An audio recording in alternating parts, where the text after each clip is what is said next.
Rome, the winter of 897. Inside the great basilica, candles flicker and cast trembling shadows over a sight no one could believe. On the papal throne sits not a man, but a corpse. Pope Formosus, dead for months, has been exhumed, dressed once again in his sacred robes, and propped up as if still alive. Before him, his successor, Stephen the Sixth, prepares to open a trial for a dead man.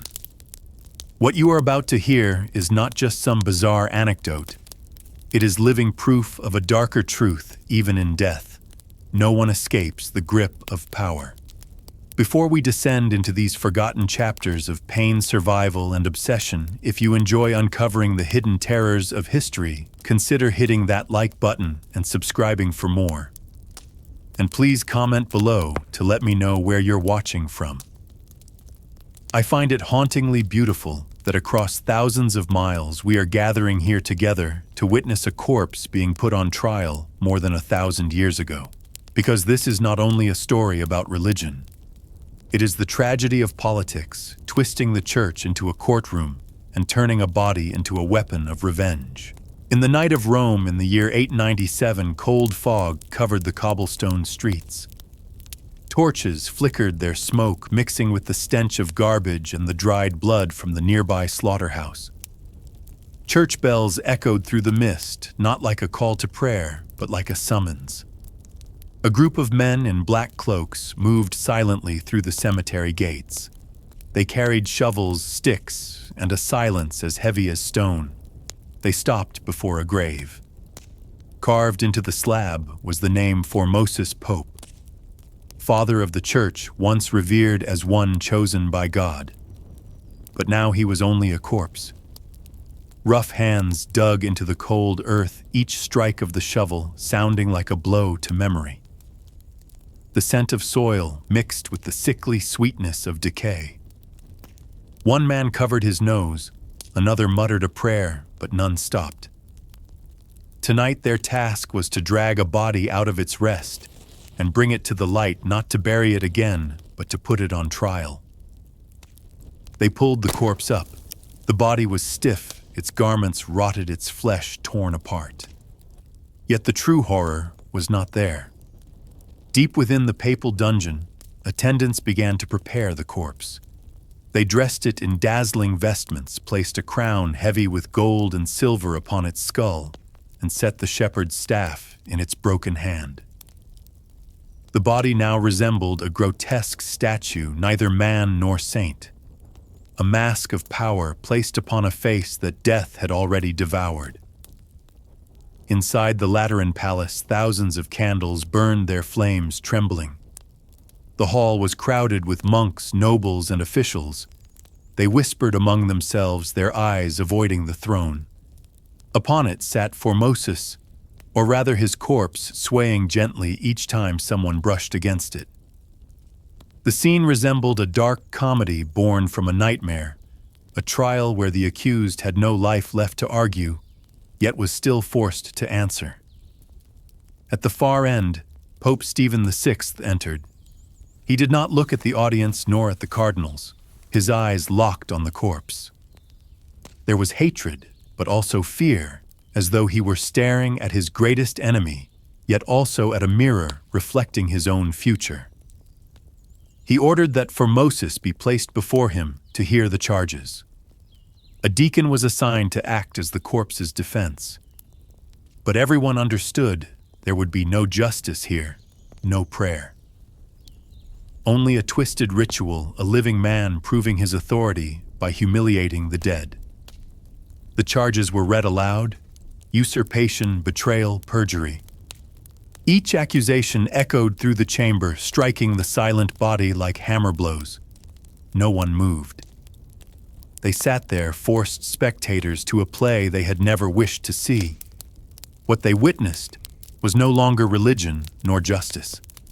It was the obsession of a man so terrified of losing power that he exhumed a corpse to punish it.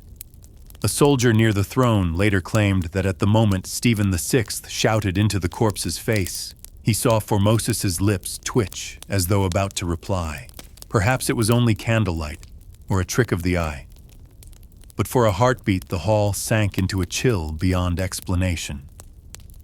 They realized then there are powers no throne can command, and the silence of death may be more terrifying than 1,000 curses. Outside, the people of Rome began to whisper. In alleyways, rumors spread, the Pope is putting a corpse on trial. Formosus has been forced to sit on the throne. The news raced like fire across a roof of straw. The people felt that the line between faith and blasphemy had been torn apart. They did not know who was right or who was wrong, but they knew something deeply, horribly wrong was happening at the heart of the church. Inside the palace, Stephen VI lifted his head high, as if triumphant. But the eyes of those present told another story. They knew they had just witnessed something that did not belong to this world. A ritual that had crossed the limits of reason. A fracture had opened in the very soul of the city. The acrid smell of burning wax still clung to the sleeves of the priests leaving the hall. But in the heart of Rome, no one could sleep after the night a dead pope was dragged onto the throne. The stone walls of the Lateran Palace still echoed with the shouts of Stephen VI. The accusations he hurled at that decaying face did not sound as though they were aimed at the dead, but at the ghost that haunted him power, and the way it could be stolen at any moment. Stephen had not begun this madness. He was only a link in a chain of bloody revenge that was the very essence of 9th century Roman politics.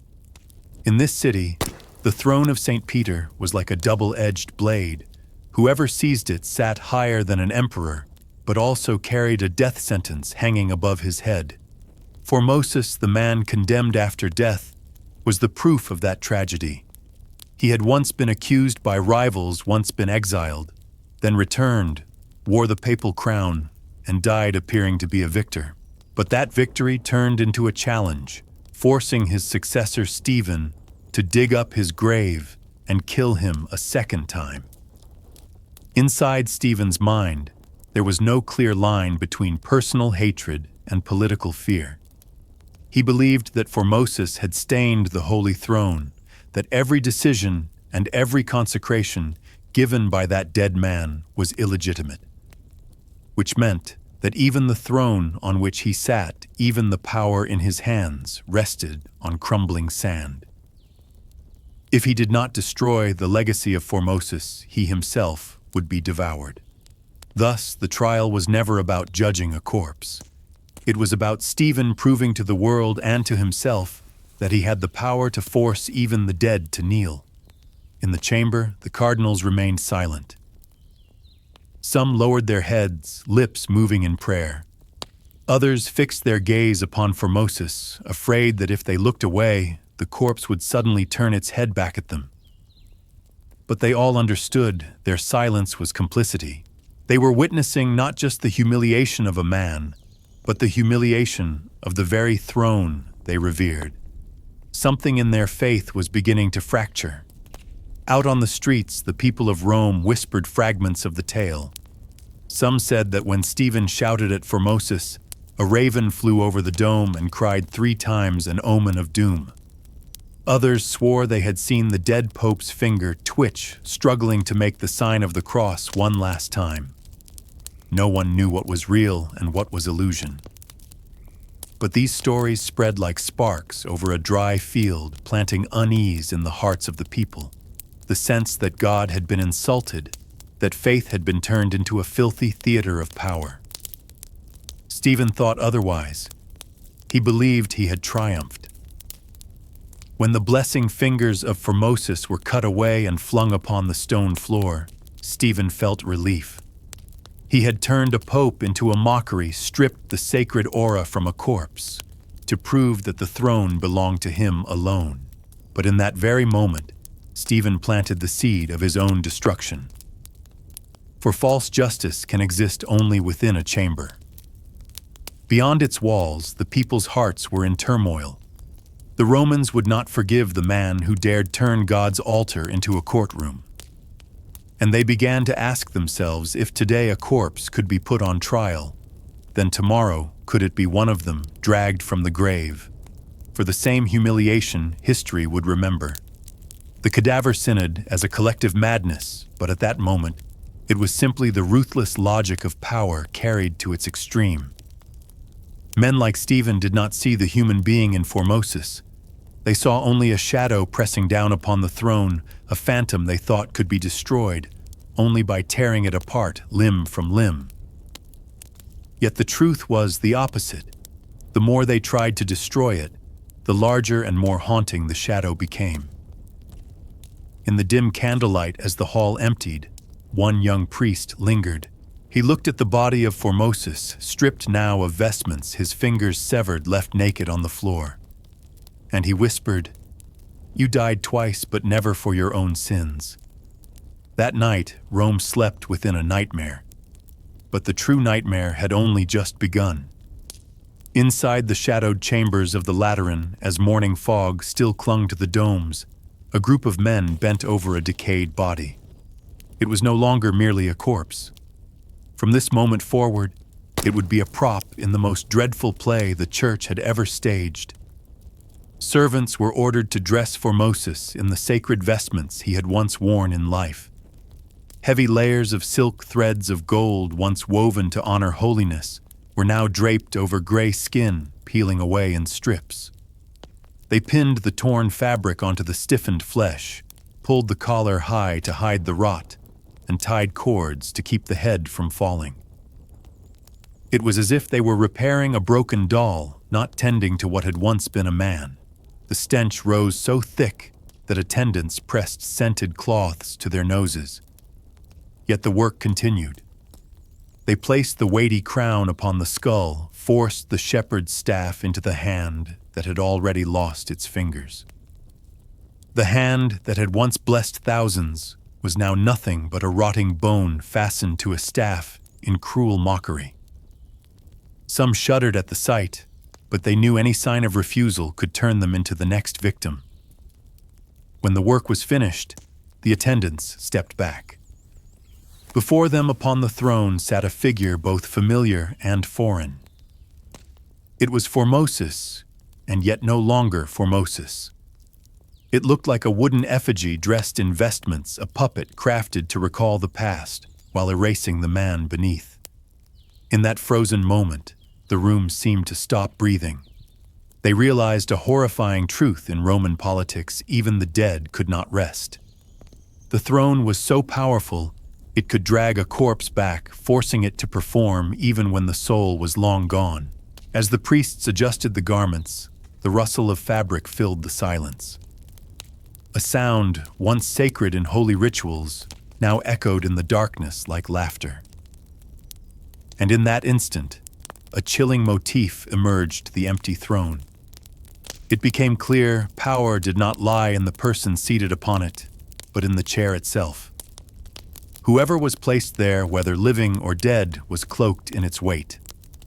But when the throne was given to a body in decay, power turned into parody. News of the scene spread outward like wind carrying the scent of death. People whispered in markets and taverns along the streets. They pictured the dead body seated upon the throne, its dazzling robes masking the stench, and they began to lose sleep. For the throne, once a symbol of the immortality of faith, had become proof of the cruelty of earthly power. In Stephen's mind, it was different. He looked upon the dressed corpse of Formosus and saw only weakness, a body unable to resist, unable to speak. Yet in that helplessness lay the very thing that haunted him. For in its silence, Formosus was still present like a ghost. Every garment draped upon the corpse was another mask Stephen placed over his own fear. The image carved itself into the memory of all who witnessed it, a corpse seated on the throne, adorned in splendor, unable to hide its stench. It was a grotesque rite where beauty and horror mingled, and within that sight, a question took root in every mind, perhaps every throne, is nothing more than an empty chair dressed in robes to conceal the rot within. The trial had not yet begun, but Stephen's guilt was already laid bare. For even before he spoke, a word turning a corpse into a puppet was enough to expose everything. The people would not remember the charges. They would remember this image, a dead pope dressed in sacred robes, forced to sit upon a throne like a doll in a grotesque play. And history, merciless as ever, would never forget that detail.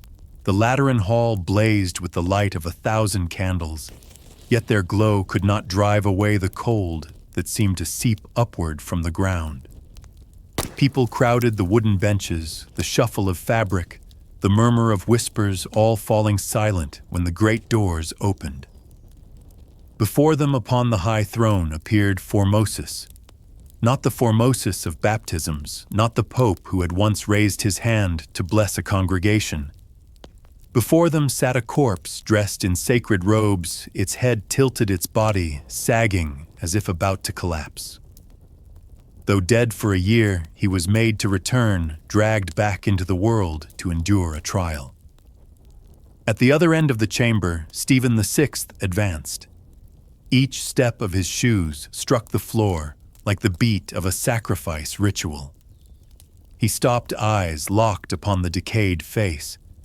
In the flickering candlelight, it seemed the corpse stared back at him, hollow yet full of contempt. Stephen gestured, and a trembling deacon stepped forward, assigned the role of lawyer for the dead. Everyone understood this was a merciless farce. Nothing the deacon could say would change the verdict already written, but the ritual had to be complete. Everyone had to play their part in this grotesque performance. Stephen began. His voice roared like fire. Formosus was accused of usurpation, of treachery, of defiling the sacred throne. Each accusation was hurled into the air like a knife. He shouted into the hollow face as though waiting for resistance. But the reply was silence, a silence thicker, heavier than any sentence. That silence made the hall shiver. It was not just the silence of death. It was refusal, as if Formosus still held something Stephen could never touch, the right not to answer. The deacon, shaking, tried to mumble a defense. His voice faded into the crackle of the candles. No one listened, no one wished to. All eyes were fixed upon the sight, a living man screaming at the dead. The boundary between justice and madness, between sacred ritual and sickening parody, was erased before their eyes. Someone in the crowd swallowed hard, convinced he had seen the lips of Formosus twitch. An illusion, perhaps a spasm of decay, no one could be certain. But that instant of doubt was enough to make the room hold its breath. For if the corpse had truly moved, what did it mean that Stephen had summoned not only a body, but a spirit? That his power had crossed the line between life and death, yet in doing so had unleashed a ghost he could never banish. Stephen continued to shout. He asked questions that could never be answered. Did you usurp the holy throne? Did you betray God? Each time he paused, the chamber was still as stone. No reply, no echo, only the smell of death seeping into every pore. And within that silence, Stephen's authority did not grow, it shrank, revealing the desperation of a man fighting only his own shadow. Gradually, no one in the hall heard the charges anymore. They felt only the rhythm of obsession. A man trying to prove himself by speaking to death. A pope who, instead of blessing his flock, had turned the throne into a courtroom for a corpse. And deep within the audience understood this was no longer a trial of Formosus. This was Stephen putting himself on trial. When at last he stopped, the hall remained drowned in silence. Then a draft slipped through the doors, and the vestments on Formosus's corpse stirred. The crowd shuddered. No one spoke, but all knew death had been turned into a living witness. And from that moment, no one would ever return to faith unbroken. The air in the hall was as thick as a sealed tomb. The candles still burned, but their light no longer carried any holiness. Instead, it exposed the cracks in the faith of everyone present. Stephen VI stood there breathing hard, his face flushed from shouting, sweat running down into the collar of his vestments. Before him, the corpse sat unmoving.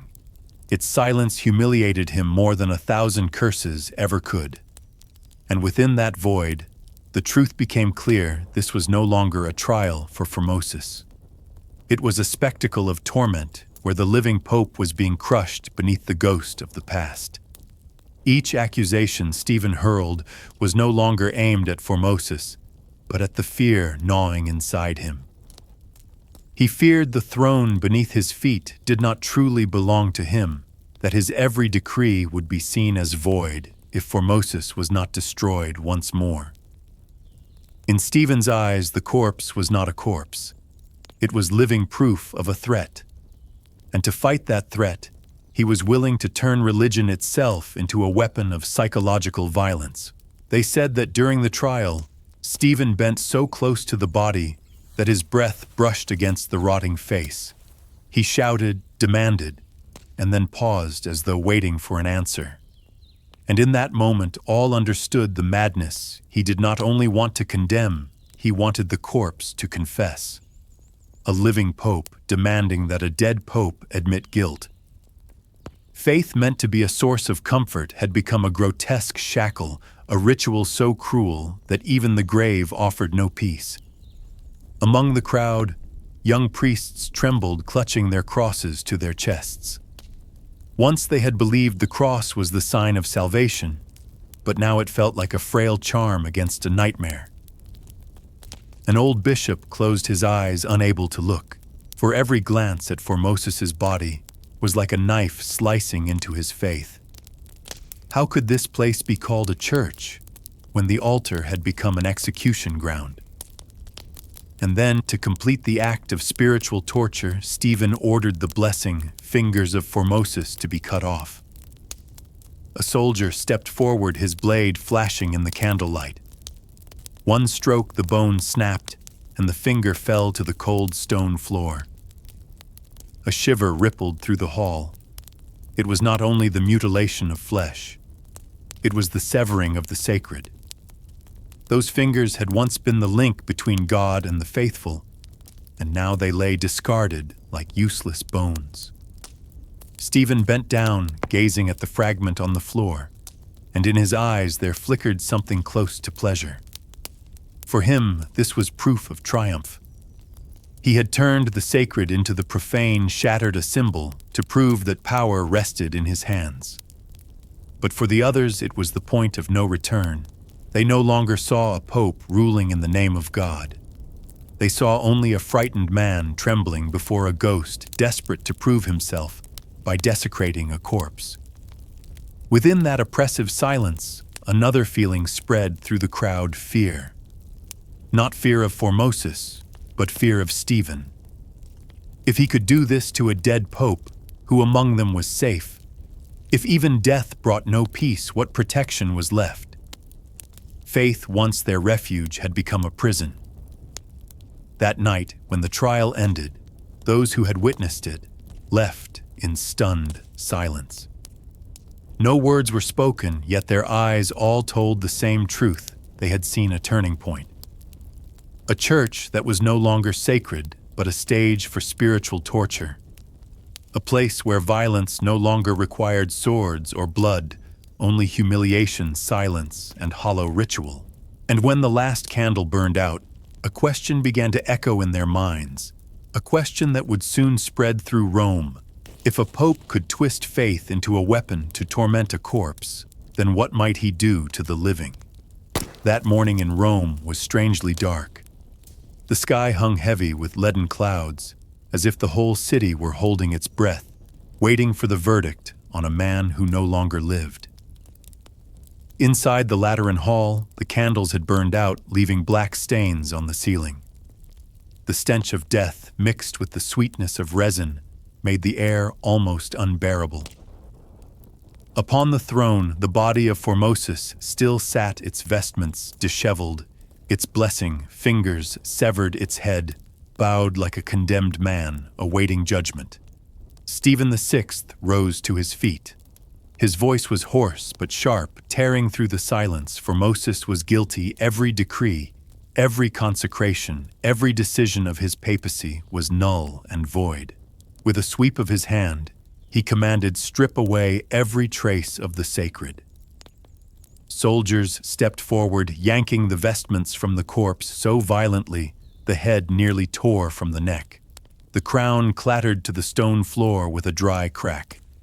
The body was left bare, pathetic and grotesque, like a puppet discarded after the play. They carried it out of the hall, dragging it down damp corridors where sunlight never reached. They hauled it over stone steps, then tossed it into a pit reserved for the disgraced. But Stephen was not finished. Days later, he ordered it exhumed once more. This time, the corpse was paraded through the streets like a traitor. Crowds gathered, their faces torn between fear and outrage. Some spat, some made the sign of the cross, but most only stared in silence. They saw clearly this was no justice but a lunatic vengeance. At last, the body was brought to the banks of the Tiber. The river churned with muddy swirls, its breath reeking of rot and silt. Stones were tied to the corpse, and the soldiers heaved it over. A hollow splash, bubbles rising, and then nothing. Stephen thought it was over. He believed he had drowned the shadow of the past, sunk Formosus into the depths where he could never return. But Rome refused to forget. Stories spread faster than the river's flow. Some swore they saw the body rise again, its severed hand lifted as if in blessing. Others claimed they heard hymns drifting up from the water at night. People began to believe Formosus was not only a victim, but a martyred saint. And once a corpse becomes a symbol, it is stronger than any living man. The whispers filled every alley, slipped into every home. Mothers told their children that Formosus was watching over them, that he had not died in the river, but lived on in their faith. Merchants in the marketplace repeated it to one another, "He will return, and the blasphemer will pay." These words needed no book, no sermon. They spread like fire. Stephen did not know it, but he had opened a door he could never close. By casting the body of Formosus into the river, he had not slain the past. He had given it a monstrous shape, a ghost destined to haunt the people's minds forever. From that moment, his fate was sealed. Rome began to tremble. Those who had once bowed before Stephen now whispered against him. They no longer saw a pope ruling in God's name. They saw a mortal man gone mad, trembling before the ghost of the dead. And the people began to ask themselves, if justice could not be found within the church, then perhaps they would have to make their own justice in the streets. The final image of this act was the river Tiber silently swallowing the body. But in the imagination of the people beneath those waters was not death, but a hand reaching upward, a reminder there are verdicts delivered by men, but never signed by God. That summer in Rome burned like a furnace, and the fury of the people could no longer be contained in whispers. Every alley, every tavern, every marketplace echoed with the tale of Formosus's corpse thrown into the Tiber. The more Stephen tried to bury him, the more he rose in the city's collective memory. Mothers taught their children to pray in his name. Merchants muttered silent prayers before every deal, and the poor hiding in the shadows began to call him saint. A corpse humiliated by Stephen's hands had become a banner of rage. Meanwhile, in the Lateran palace, Stephen VI was being trapped by the nightmare of his own making. He paced the cold corridors, and every statue, every doorway seemed to watch him. At night, he heard whispers outside his window like the Tiber calling Formosus's name. He slept fitfully drenched in sweat, jerking awake at the phantom touch of a severed hand on his shoulder. No one in the court dared look him in the eye, but no one respected him either. His loneliness was absolute, heavier than any tomb. Then one night, Rome erupted. The people flooded the streets, their torches blazing brighter than the stars. Shouts roared from every quarter, converging on the palace. They no longer wanted sermons. They wanted justice for the dead by tearing down the living. The guards themselves, Romans, turned their spears and opened the gates. A city that had long endured in silence now rose like a flood. And in its surge, Stephen was swept away like a criminal. He was no longer a pope. His vestments were ripped apart, exposing a trembling man with vacant eyes. They hurled him into a dungeon. There, where no light reached, he sat alone, his back against the damp wall. Drops of water fell from the ceiling, each echoing like the hammer of judgment. He heard Formosus laughing in the dark, heard the river Tiber rushing in, heard skeletal fingers tapping on stone. Moment by moment, the line between dream and waking blurred, until he realized the truth. It was never he who punished Formosus. It was Formosus punishing him. Death came quietly. They found Stephen in his cell, a coarse rope wound around his neck. Perhaps he was murdered. Perhaps he ended himself. No one knew. No one cared.